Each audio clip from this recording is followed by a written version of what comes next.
Okay guys, now we are testing for the new products and with the 720p. So right now we can see the in front of this is totally dark, we cannot see anything, but this is not install the Riflescope, just the camera. yeah, and also can take the video and the photos. Yeah. Can have the SIM card inside, can record about what is shooting. And this is strong laser, but this is new products only 3D printed now, so we need to waiting maybe 30 or 35 days, maybe 1 month, the end of the May, then we can play with these new products now.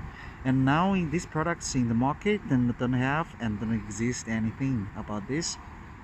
Okay, it's very clear and we can see it's very clear and we more details about that. And so this is a laser, but this one is no just the devices, so no, we don't have the aim and no gun for that.